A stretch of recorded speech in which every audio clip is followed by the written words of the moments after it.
So the generation of millennials is rapidly taking over the world today. This new generation tends to keep one foot in the past and the other in the future. It means that while they are progressive and ready to adapt to changes, they are also questioning the conventional methods and finding ways to improvise them. The millennial generation thrives on the latest trends, patterns, and opportunities. They are actively pursuing their dreams and creating their path. Hence, planning for the future and understanding the basics of finance is very crucial for them. Today, we will be addressing this topic in our podcast, Financially Speaking, Conversations Powered by India First Life. So, over to you, Disha. Since it's ladies first, I would ask you to just give an introduction to what are you doing and what are your life?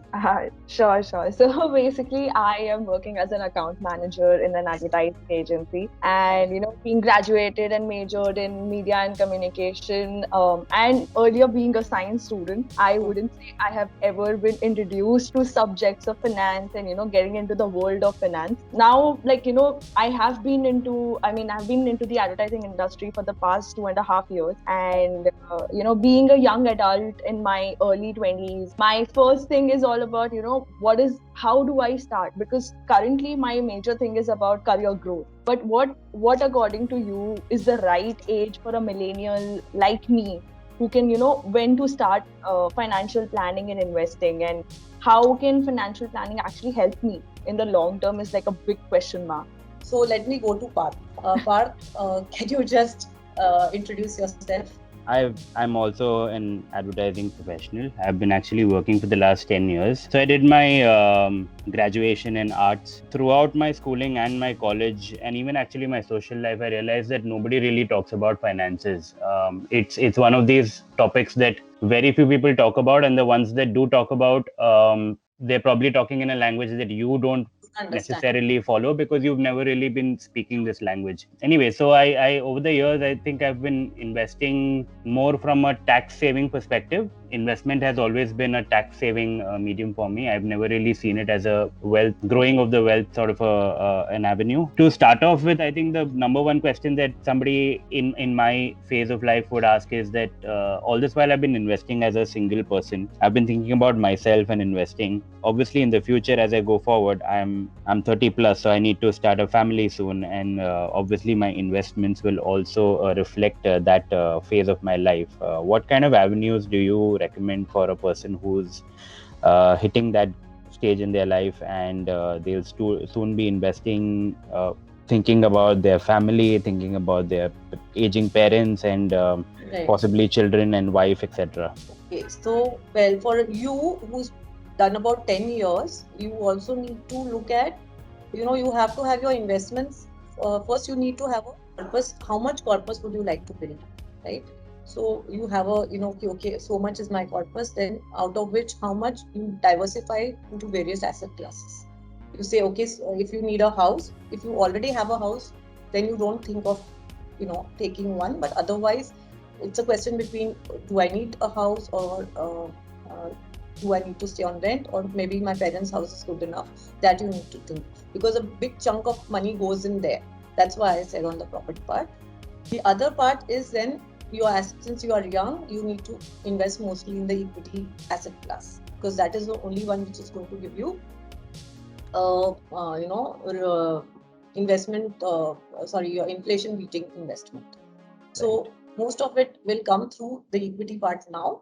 And as you grow older and older, maybe a little more, then maybe you can start putting it in debt, or maybe after post-retirement where you may require monthly income or something on that, which is more on a, you can say a more,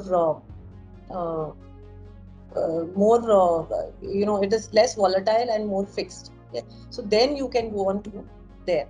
But as of now, you go into more on the diversified, more on the long term, and therefore equity. Then again, you say where you should invest. You can invest in ULIPs, mutual funds, NPS. Okay, NPS is your new pension scheme where you can put a little portion for the pensions. Mutual funds where you can have, say, you need liquidity at, say, various points in time, so you can put for, say, a short period investment there. And ULIPs where you want a slightly longer period of investment, but everywhere it should be more on with the equity focus. All right. Then Second thing, if it's your parents, if you feel that your parents do require some bit of income, then you could go in for guaranteed income plans which the insurance companies do give.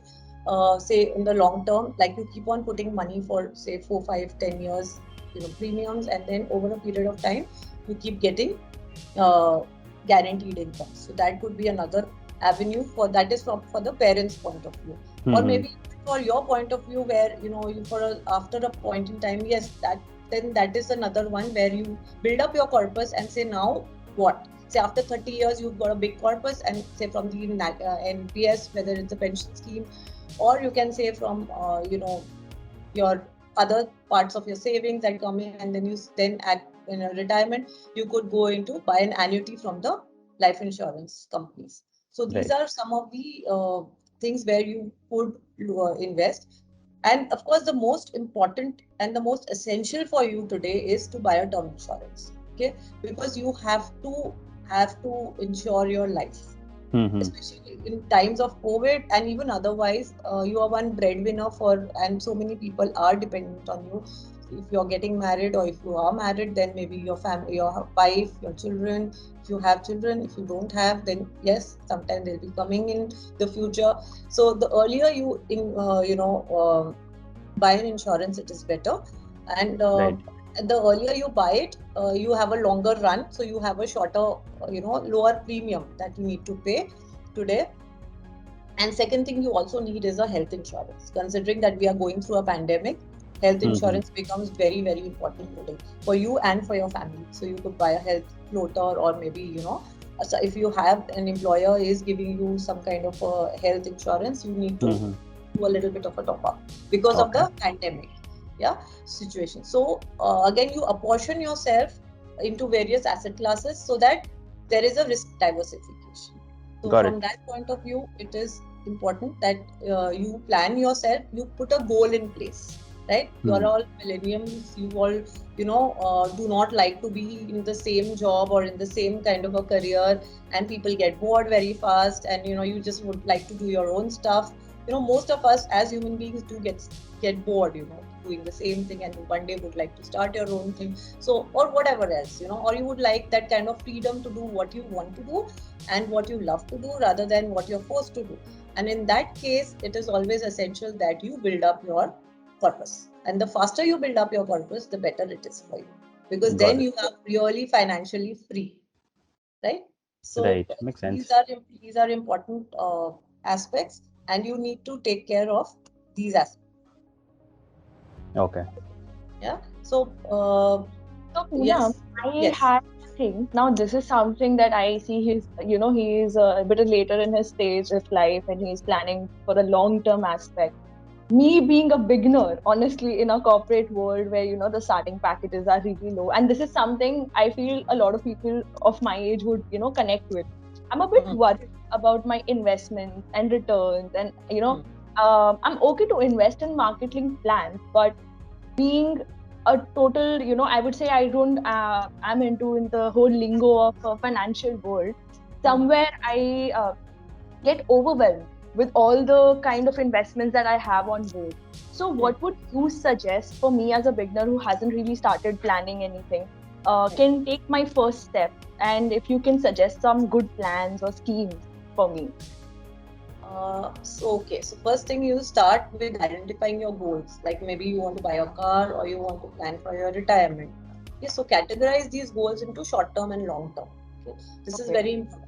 Suppose you're like, your car or a house also, whatever you would like to buy. So there could be like, car is a short term investment, retirement or your house is a long term investment, and accordingly you fix up your goals and you decide how much you need to allocate for each. And then once you identify your goals and risk appetite, you can conveniently select the investment asset class. Okay, so if your risk at your age, you are very, very young and you just started out, so your risk appetite is far, far higher than what it is for past.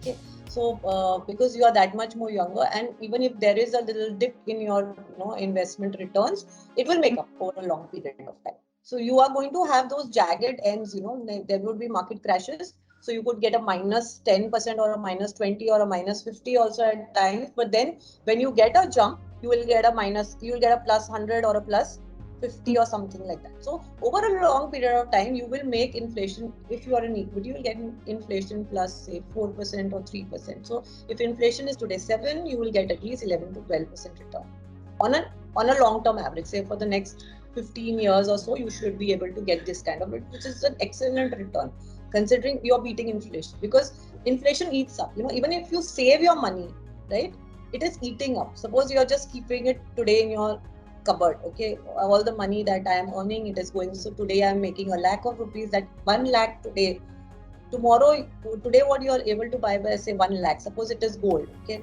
Today, say 10 years back, if you bought gold worth 1 lakh, you would have been able to buy, say it was 2,000 this thing, right? 20,000 a tola. So you could buy around 5 tolas, okay.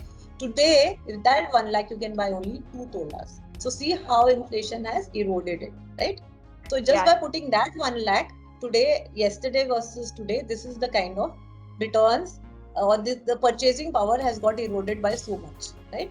So Disha, what you need to do is you need to think a little. You could be a little more risk taking, right? Your appetite could be slightly more, because you need to earn for yourself for that many more years, right? And therefore then you need to categorize what kind of goals, as I said, short and long term, and then you start investing. So where you can beat inflation on a long term. So you can invest in ULIPs, where you are covered for insurance also, but that insurance is not too high, but it is there.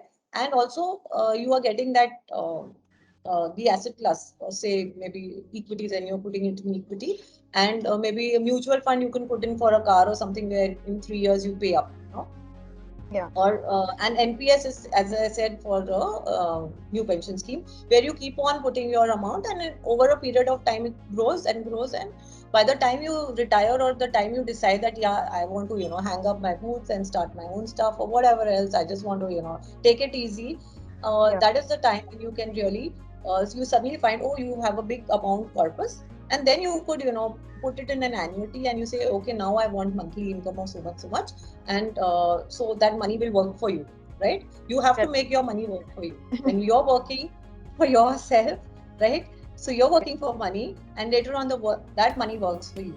So you have to get to that stage later on, okay? Because after a point in time, maybe you don't feel like working anymore, and you feel that, no, I've had enough and I need to rest. Or you may even take a sabbatical.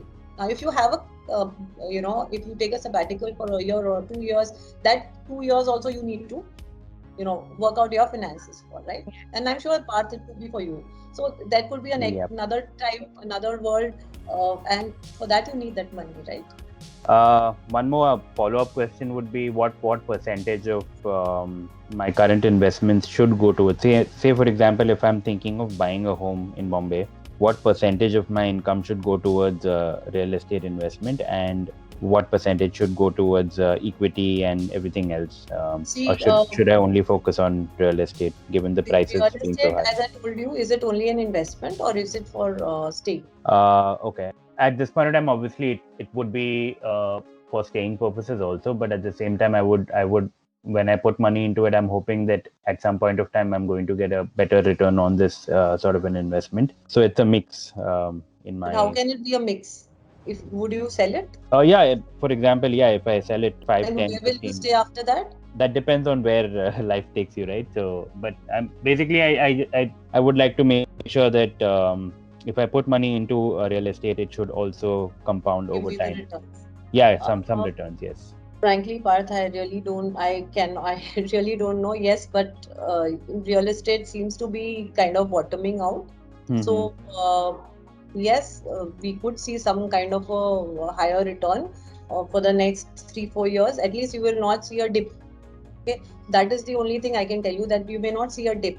But because why I'm the only reason why I'm saying is that with work from home becoming more prevalent, mm-hmm. and in that case people would definitely go and look to buy homes, but they could also look to buy homes in cheaper areas or their hometowns.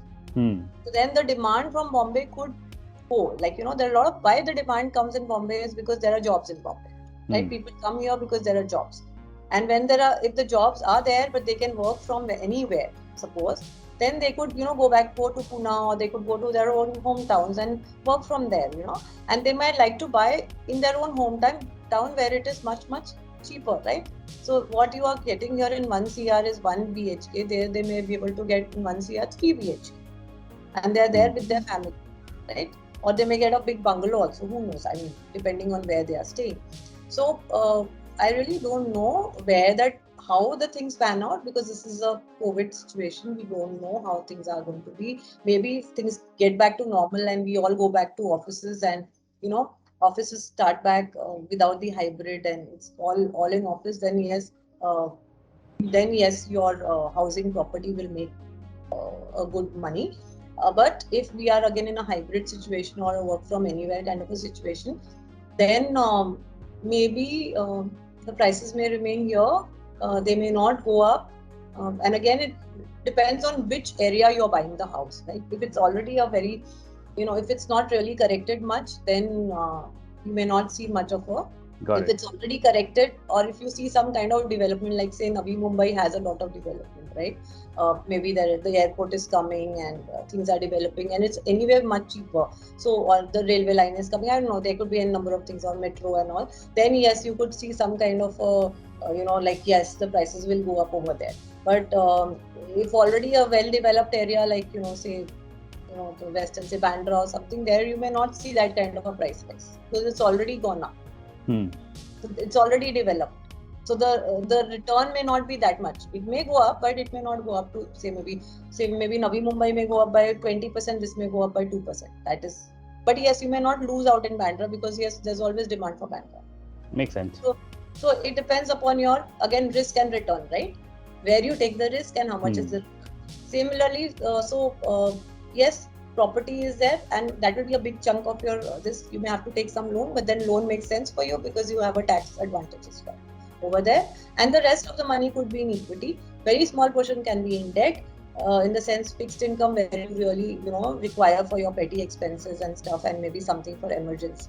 This being a COVID, you would require to keep something extra for health, because you never know when anybody falls sick in the family, or you really require that money. So you can't just lock in everything.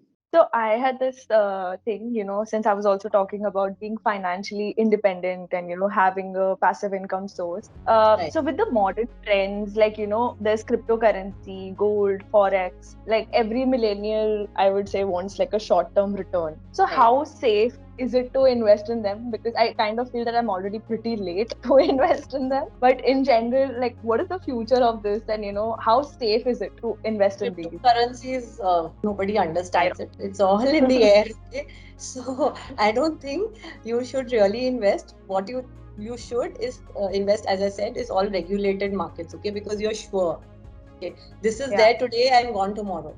I mean, if you read history a little bit on the financial side, we had the tulip boom in the Netherlands. Okay, people bought those bulbs of tulip at some astronomical prices. Okay, and it all went bust, because imagine a bulb of tulip they bought at some, God knows, at some so many thousands or lakhs of US dollars, and then it all went bust. Because see, these are all fads, which comes and it goes. So there are some things which always remain, like, where you can actually see them. Like, you may have gold, you may have property. These are things which you can actually see. That doesn't go away, right? They are there. So that is one. Then your equity is there, but again, your equity has to be in good scripts. You don't buy fly by night operators, like, today it's there. Penny stocks, do not go into penny stocks. It may make you money overnight or for 3 or 4 days, but it's not going to make you money for years. Okay. Like, say you have a HUL share, or you have a Reliance share which has been there for say 30 years or 40 years, or an Asian Paints or something, which has given you, which has given you maybe 20% return over a 30-year period, or a 25-year, say HDFC. These are the kind of stocks which have been there for, years and years. You invest in them and you can forget about them. So it will make money. So don't go for something which is, aaj hai aur tomorrow chala gaya, and maybe today you see it's gone up. So it's greed versus fear. Today you have the greed, it's making money. Today you put in 10,000 and tomorrow morning it's 20 and third day it's 30, and then you say nahi, wo 1 lakh ho jayega, and wo 1 lakh ki jagah you will end up in minus 20 in 10 days. Be very sure about where you're getting in, because making a fast buck is making you for one day, but it will not make you for next 20 years. So you have to make something which is, so you have two portfolios, as I said. One is a short term and one is a long. So your long term has to be really long to take care of you, and your short term is can get that short trips, a holiday for 10-day holiday in Europe or something like that. That can help you in those, or some short term hobbies you would like to do or something like that. That can help you out in those kind of things, or buying whatever, a two-wheeler or a car or whatever. So like for a beginner, I mean, like as you were also saying, he should invest in something which is less volatile. Is there any place for a beginner per se to understand these market trends on a daily basis? Like I'm pretty sure there's a lot of history involved with all these brands who are currently at this stage. But for future investments, a person who's just getting into the market, if there is any reliable source of information or that can give us. There's a lot on Google. Go check up. There are a lot of YouTube articles you will get. Of course, you got CNBC today and so many other allied channels. So and there are so many books you can read up to if you are really interested. There is so much. Just start with any of these YouTube channels which will give you basics of financial economics or financial markets, and you can, or you don't need to do it yourself. You go and get hold of a financial advisor who will advise you properly on your own. It's a personalized service which they can give you. So it's always better, because yes, you will learn, but by the time you learn, your learning curve will be definitely very, very slow, because that's not your main focus, right? You have your advertising agency which you focus on, right? Your work. So then, therefore you need to really actually give it to somebody else, because it's not a 24/7 for you. Because you need to, once you invest, you need to keep, seeing that, the company is doing well, you are on track and stuff like that. So then maybe you could put it in a ULIP, or you could put it in a mutual fund, you can put it in NPS, they will do the work for you. I was just having a conversation with a friend, and we were talking about inflation and the current investment avenues. Obviously, crypto is one that everybody wants to dabble in, and probably should or shouldn't, depending on how their own risk appetite. Yeah, exactly. How adventurous. Your knowledge, and yes, you want to dabble in it. Sure, you can put in about 0.5% of your asset. Suppose you have about 10 lakhs. Okay, you put in some 50,000 and see how it goes. Right. That's about it. Where something which you can lose. You're okay losing that. So the other part of the conversation was about the current investment avenues that are most likely to beat inflation at the current rate. What's your opinion on that? I see that PPF and NSC are like your basic sort of investment avenues are the rates, the interest rates that you get on that are sort of dropping. What's sure shot bet that you are likely to beat inflation comfortably going into the future? The PPF is a very good instrument that we have today when it comes to our tax planning. Okay, you need to keep on building up, because it is an earn. It's a triple E. Okay, where you say you earn, it's a when you enter, okay, it is free. When you your interest is free, exempt, and exempt. Okay, and when you exit out of it, is also tax free. So all three levels it is tax free. So if you are in a higher tax bracket, it'll help you, because firstly it is a risk-free return. Okay, it's a government guaranteed one. So you need to always have, and it's only 1.5 lakhs, not more than that in a year that you can put in a PPF, right? And it is giving you 7.15 today. And of course, at these levels, the rates are at the lowest level. I don't think it will go lower than this. So anything, whenever it starts going higher, the government will have to raise the rates. So this is only 1.5 lakhs a year where you need maximum that you can invest. If you invest over there, over a period of time, through compounding, it will keep building up. And that interest will always be exempt from tax. So you will keep having that tax-free income over time. And do not try and let it be the last thing that you try to withdraw from. Okay. When it comes to NSE is a 5 or 6 year thing. The rates are better than FD. yes, they are not that good. Instead, maybe as I said, you can put in the ULIPs or the mutual funds where the equity will give you a better return today. Because today the country is sitting on a, where you are likely to see a major growth happening over the next 10 years. So yes, equity will definitely give you higher returns. And then maybe at a point in time you start, when the interest rates again go up, you can try to shift a little bit into the fixed income space as well. So as of now, the FD rates are very low, so they're not attractive at all. But going over, say, a period of time when the returns increase, then that is the time interest rate increases. That is the time when you can start locking in, maybe in a debt fund or a ULIP debt or whatever else. So we had a nice chat. I had one more question. You have one more question. Yeah, if you'd like to. We've been talking about term insurance. Thankfully, I have one. I had the foresight to actually get one recently. What I've noticed is it has always been something that has been pitched to a person who's supposed to be the breadwinner of the family, or the head of the family, or the guy who's going to actually take care of the family. Going forward, what is your opinion on term insurance plans, life insurance in general? Should it only be something that the husbands or the males of the household should get? Or should women also look into getting, like for example, if I have a partner tomorrow when I get married, should they also have life insurance cover of their own? Yes, they should. Anybody and everybody should. I mean, especially like, yes, breadwinners definitely. The others also, depending on, they are working, they should also be getting insurance, term insurance, so that, if they are no more or whatever, they are also contributing towards the family. So that is covered. So the family doesn't have to suffer from that impact. So yes. Second thing is, insurance not only does term insurance, but also investment for a goal-oriented saving. Like suppose you there is a family event, say your father's 60th birthday or a 80th birthday or something like that, or you would like to give your 50th anniversary of your parents.